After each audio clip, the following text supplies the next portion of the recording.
One major development going on now involves more to do with Rachel Zegler and her attitude towards South Park Studios and Paramount after learning about what they are planning for their upcoming special called the DEI Special. The last time I had the dream, I was walking down the school hallway, and that's when I started to notice that something's wrong. Everyone I cared about has been systematically replaced. And finally, I want to scream, and I'm like, why are they replacing every single character with someone who is diverse? Rachel Zegler's participation in the upcoming Snow White 2025 reboot has ignited a whirlwind of controversy, drawing vehement backlash from devoted enthusiasts of the 1937 timeless classic, as well as captivating intrigue from modern viewers eager to witness Disney's daring reimagining of a beloved tale. Already, tensions had been escalating following Rachel's pointed remarks regarding the outdated narrative, her apparent dismissal of cherished elements of the original film, and the increasingly intense behind-the-scenes turmoil, which only added fuel to the fire. Exactly what they're doing, and that is why we hate the diversity, equity, and inclusion casting and writing in movies. More specifically, her alleged clash with co-star Galato was already a hot topic of speculation. Yet matters took a drastic turn for the worse when South Park aired a new episode delivering a spot-on parody that poked fun at the entire Snow White controversy, even featuring a caricature of Rachel herself. Although the show's skewering of the situation was brief, it spread like wildfire online. And within mere hours, reports surfaced claiming that Rachel Zegler was incensed by the lampoon, believing it piled an entirely new level of scorn onto an already tense predicament within Disney. Now active involves more to do with both South Park Studios and Paramount, and what they recently did toward both Zegler and the Disney company for their Snow White film. It turns out that both Trey Parker and Matt Stone are already preparing for the DEI special that is set to serve as a sequel to the Panderverse. The response was laced with apprehension, as though Disney's top executives under Bob Iger didn't already have a full plate of concerns. From lackluster box office results and the Daredevil Born Again fiasco on Disney Plus to broader unease over the latest Marvel installments. The mere fact that Snow White was now being lampooned by a mainstream animated series amplified these existing worries, pushing the studio's anxiety to new heights. Snow White is the first American feature-length animated movie. 1937. It's one of the most beloved movies of all time. No strangers to stirring up controversy, South Park's creators have a long history of lampooning celebrities and pop culture with razor-sharp humor that often leaves their targets reeling. This time around, they set their sights on Rachel Zegler, portraying her cartoon counterpart as a relentless critic who berates everyone in her path, decries the 1937 classic with theatrical fervor, and triumphantly declares that the new project is all about saving society, while pointedly disregarding the input of both her co-stars and the fictional Disney executives depicted in the storyline. From the moment this parody aired, the internet went into overdrive. Memes sprouted up at lightning speed, fans meticulously examined each comedic dig, and speculation swirled about whether Disney's upper management might address the lampooning in any official manner. Clips from the episode circulated all across social media, with online sleuths drawing parallels to actual interviews Rachel Zegler had given, marveling at how eerily on point the comedic exaggeration felt, especially during the fictional meltdown scene, where the show's Snow White realized she was single-handedly stealing the limelight from the evil queen. Even if everything worked perfectly, it would have been almost impossible for this movie to succeed, because you're comparing it to one of the most beloved films of all time and a truly groundbreaking movie. Some individuals who had been only vaguely aware of the Snow White scandal suddenly found themselves pulled into the drama thanks to South Park's comedic spotlight. The immediate fallout saw hashtags like #Snow White Fiasco and #Rachel Zegler trending, often accompanied by references to Bob Iger's stewardship and Disney's broader challenges. Once word leaked that Rachel Zegler was privately livid about the parody, industry insiders divulged that she felt completely blindsided. Sources within her circle indicated that, from her vantage point, the animated mockery had managed to escalate an already tense situation. Our rights are on the line, folks. Bitch! The right to buy Cosby sweaters? Come on. That's the face Go of a vote blue. serial killer. And if you disagree with this sentiment, just hit the unfollow button. Observers described the comedy bit as harsh and unjust, portraying her as a volatile diva who loathed the 1937 Snow White. Insiders claim she contemplated issuing a public statement to clarify her genuine view of the classic, but Disney reportedly pressured her to remain silent, fearing additional remarks might inflame the situation further. All this came in the wake of a previously devised corporate plan to curtail her appearances on high-profile talk shows and events, an approach that had already heightened the friction between Rachel and Disney's top brass. You don't particularly see people who, look like me or are me playing roles like that. So it was definitely, when it got announced, He wasn't a stalker, by the way. thing that was like trending on Twitter for days because all of the people were angry. In the lead-up to the South Park spoof, multiple talk show bookings and promotional spots for Rachel Zegler were suddenly canceled by Disney. Official statements chalked the changes up to scheduling conflicts or unexpected logistical issues, yet numerous insiders maintained that the company's true aim was to head off any further incendiary comments. After all, the star's earlier interviews, where she spoke of reinventing the Snow White legend, had already alienated fans loyal to the 1937 original. It's no longer 1937, and we absolutely wrote a Snow White. That laugh. That is not going to be saved by You the wrote prince. She's not going to be saved by the prince, and she's not going to be dreaming about true love. She's dreaming about becoming the leader she knows she can be. Whispers of tension between her and Gallardo escalated after a notably awkward awards ceremony, where the pair made a point of avoiding eye contact, reinforcing the idea that serious behind-the-scenes trouble was unfolding on this project. Meanwhile, Disney executives were said to be in a state of panic. What had once been a dependable formula of revisiting beloved classics now appeared to be unraveling. Heated internal discussions broke out over how best to navigate Rachel Zegler's candid public demeanor, leaving decision-makers anxious about their next move. The original cartoon came out in 1937, and very evidently so. There's a big focus on her love story with a guy who literally stalks her. Say it louder so your other eye can hear you. Some observers argued that efforts to revitalize the 1937 original had been taken too far, discarding beloved story elements and replacing them with heavy-handed messaging that risked stripping away the film's classic enchantment. Meanwhile, others countered that modern viewers demand content that aligns with contemporary values, insisting that an updated Snow White should justifiably reflect a more progressive perspective. It was supposed to come out like a year and a half ago, and then we went after them so hard because of their variety of ridiculous sins that they actually went into full-scale reshoots on Snow White when we announced that we had a competitor. Yet no firm consensus took shape, and the furor only became more conspicuous. Enter the sudden spotlight cast by South Park, which took aim at the entire situation, including Rachel's widely discussed comment that the original film felt antiquated and unreflective of current sensibilities.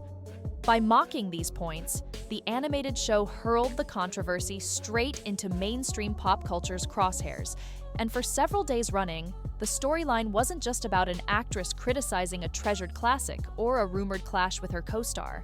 It was the first animated film that had the kind of Disney magic that had depth, that had absolute, it was riveting. And it's based, of course, on a Brothers Grimm story. It now revolved around the fact that Snow White 2025 had become such a frequent subject of mockery that even a satirical animated show famous for its biting commentary felt compelled to weigh in. Critics contended this was a grim omen for a film already ill-positioned to weather further public scrutiny. Over the next few days, social media users noticed what appeared to be cryptic updates from Rachel Zegler, posts that seemed to convey her annoyance and potentially alluded to the parody in an indirect manner. And this started with the movie star Rachel Zegler, who I believe would be categorized as a loudmouth dope. Mentions arose about how comedic exaggerations might eclipse genuine conversations surrounding progress. Some fans sympathized, arguing that although South Park's take was humorous, it could unfairly reduce more complex discussions to simple punchlines. On the other hand, plenty of viewers felt the show had accurately captured widespread impatience with yet another Disney remake trampling a cherished original. Reactions spanned the spectrum, with a flood of new memes ridiculing the notion of a Snow White crusade bent on improving society. As an actor, you don't get to dictate anything. You don't get to dictate if a film actually happens. You don't get to dictate when it is shot, how it is shot, if you can ever speak about it to the public. You are simply just there to show up and say your lines and look the way they want you to look. As hinted in the cartoon spoof, Disney seemed either unable or unwilling to deliver a robust counter-argument. Allegedly, executives fretted that any official retort to South Park would trigger more ridicule, particularly given how a public rebuke from the target has historically only amplified the show's comedic clout. Still, the absence of any firm rebuttal fueled the impression that the company was in a state of turmoil. Behind closed doors, rumors spread of nearly daily meetings with Bob Iger and the board of directors, all scrambling to ensure Snow White 2025 wouldn't spiral into a disastrous flop. God forbid a woman dream about true love. We're all just sitting around here, maybe I could be president one day. I hate men, I just want to be president. That screams Disney princess. Oh my God, I'm literally getting enraged. Once again, I feel like I'm back in 2022. It seemed as though the damage had already been done. Each time fresh information surfaced, either about Rachel's fury or the TV satire, focus drifted further from the movie itself and more toward the non-stop drama. At the same time, Rachel Zegler's rapport with Disney continued to deteriorate. Insiders noted that she felt abandoned by the company, which, in her view, failed to defend her against a tide of criticism. Reportedly, she believed Disney's decision to nix her talk show spots risked breaching sections of her contract that guaranteed her certain promotional appearances. Tensions ran so high that her team was said to be discreetly contemplating legal avenues. Yeah, the entire film's about a love story. It's about a love story because that's what the point of the film is, and I'm sorry that chivalry in a man pursuing you is now deemed as stalking, which now it's kind of making sense why men are opting out of the dating scene. Though it remained unclear whether this was simply a negotiation maneuver or a legitimate course of action, the mere prospect of a rising star taking legal aim at a corporate giant like Disney set the rumor mill into overdrive, particularly after the South Park parody aired. At the same time, Galado's role grew ever more entangled in controversy. Originally cast in a prominent part, she had been a significant draw for fans eager to see her portrayal of the evil queen. However, behind-the-scenes whispers of tension between her and Rachel Zegler spilled into the public eye when the two conspicuously avoided interacting at a major industry gathering. I was scared of the original cartoon. I think I watched it once and then I never picked it up again. I watched it for the first time in probably 17 years. Rumors swirled that the two leads had locked horns over creative decisions, with Rachel allegedly griping that some of Gal's off-the-cuff lines stole pivotal moments in key scenes. The friction reportedly escalated to such an extent that entire sequences were said to be cut just to placate the lead actress.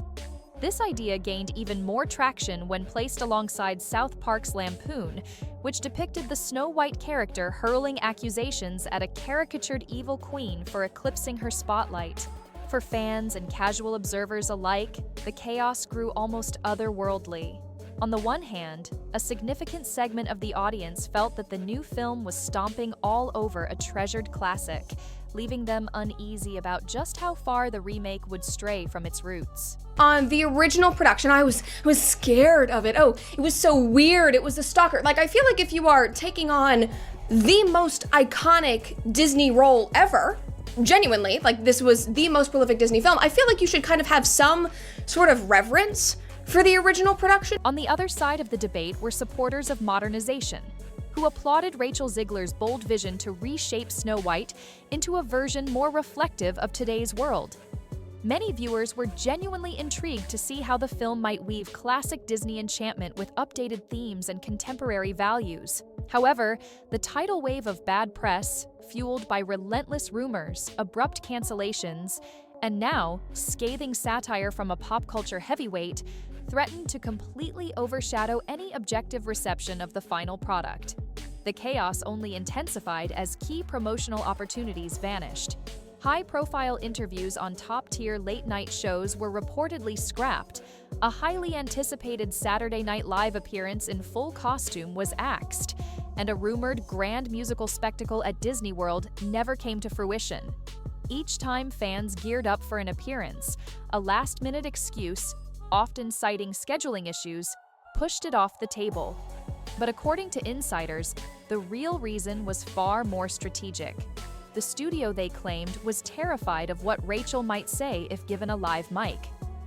In addition to that, there was already an uproar about her being cast as Snow White because she is not Caucasian, she is a Latina, she is half Colombian, and so people were like, why were you cast in the first place? We just had a black Little Mermaid, now we're having a Latina Snow White, and she is literally called Snow White. This doesn't make sense. One anonymous source described the move as a preemptive strike, an effort to silence any further commentary that might fan the flames of fan outrage over South Park's wildly popular parody. In response, more of Disney's public relations team reportedly went on high alert, bracing themselves for the possibility that the show could target the film again if any new fiasco emerged. Bob Iger, who had resumed the CEO role with a reputation for deftly managing crises, suddenly found himself in a precarious position. Critics argued that the meltdown surrounding Snow White 2025 was evidence that Disney's approach to reinventing its classic films had become dangerously careless. Observers noted that with several recent box office disappointments weighing on the company, Iger could hardly afford another major misstep. Worse still, the surge of negativity wasn't limited to the film alone. It was casting a shadow over the entire Disney brand at a time when the media landscape was more cutthroat than ever. Meanwhile, Rachel Zegler appeared increasingly isolated. Although she maintained a loyal following, many longtime fans decried her for what they saw as a patronizing attitude toward the beloved 1937 original, while some younger viewers felt she was being unfairly muzzled by corporate interests intent on controlling the narrative. Adding to the complexity, the biting satire on South Park painted a picture of an actress who had lost touch with her role in reimagining the classic, further polarizing public opinion. Behind the scenes, leaks revealed that tensions on set had been mounting for months. Multiple rounds of reshoots and script rewrites were reportedly attempted in a desperate bid to salvage a coherent third act. Some insiders even speculated that Disney's broader strategy for content creation was shifting in response to the fiasco. Bob Iger had made remarks hinting at a move toward either reducing or carefully selecting themes that might provoke strong public backlash. A pivot many suspected was directly spurred by the Snow White debacle, though official explanations remained frustratingly vague. As the internal tug-of-war at Disney raged on, Rachel Zegler's public image took a heavy hit. Once hailed as a promising new talent with a string of impressive performances, her association with the disastrous publicity surrounding Snow White 2025 began to overshadow her career. Agents and producers outside the studio were undoubtedly watching her every move, wondering whether a star of her caliber should be weathering the storm with more grace. Her defenders argued that she was being unjustly made the scapegoat for a project spiraling out of control, but the relentless barrage of negative headlines, amplified by South Park's razor-sharp satire, cemented her as a lightning rod for controversy. At the same time, the saga deepened with every twist. Rumors swirled that entire musical numbers were being cut in a panic over the South Park episode, while reshoots were allegedly scheduled to soften Rachel's portrayal by giving more heroic dimensions to the evil queen. Promised promotional appearances vanished at the last minute, be it canceled late-night interviews, scrapped Saturday Night Live sketches, or a grand musical event at Disney World, fueling speculation that the studio was simply too frightened to let Rachel speak freely. The absence of coordinated public statements only stoked the rumor mill further, leaving fans to speculate wildly about what was really going on behind closed doors. Cultural commentators weighed in, suggesting that this entire meltdown was emblematic of a broader crisis in Hollywood's approach to reboots. When studios delve into the archives of iconic films, they walk a treacherous line between innovating for modern audiences and honoring the legacy that made these stories timeless. In leaning too hard into contemporary messages, Disney risked alienating purists. Yet clinging too tightly to the original could render the project outdated and uninspired. In championing a decidedly modern take on Snow White, Rachel Zegler had inadvertently ignited a firestorm that now seemed unstoppable. The comedy of errors didn't stop at Rachel alone. South Park's parody also took aim at Disney's corporate machinery, depicting frantic executives scrambling to spin every new development and convening emergency meetings to hush any further commentary. Although these portrayals were hyperbolic, they resonated with the public narrative of real-life leadership gridlock at Disney's highest levels. Some observers even expressed a modicum of sympathy for the beleaguered executives, given the monumental challenge of modernizing a cherished classic. As the film's release loomed ever closer, one question persisted. Could Snow White 2025 overcome the tumultuous pre-release drama and find an audience if its story, performances, or visuals managed to resonate? Few believed that breathtaking set pieces or emotional depth could entirely counteract the relentless negative buzz and controversial headlines. Instead, the entire project was mired in a labyrinth of canceled appearances, explosive internal conflicts, and an ongoing media circus that seemed determined to leave no stone unturned. In the end, the entire debacle served as a stark reminder of how quickly a high-profile remake can derail when the lead actress and the studio lose sync, and when a powerhouse like South Park transforms real-life drama into an ongoing cultural spectacle. For Rachel Zegler, it became a defining and potentially career-altering moment as the cascade of controversies and relentless public scrutiny threatened to overshadow any chance of a fresh start. For Bob Iger and Disney's board, it was a lesson in the perils of modern franchise management. And for fans and critics alike, the saga of Snow White 2025 emerged as a vivid case study in how reworking a beloved classic can spiral into a perfect storm of corporate indecision, fan outrage, and biting satire, a cultural moment that would be dissected for years to come.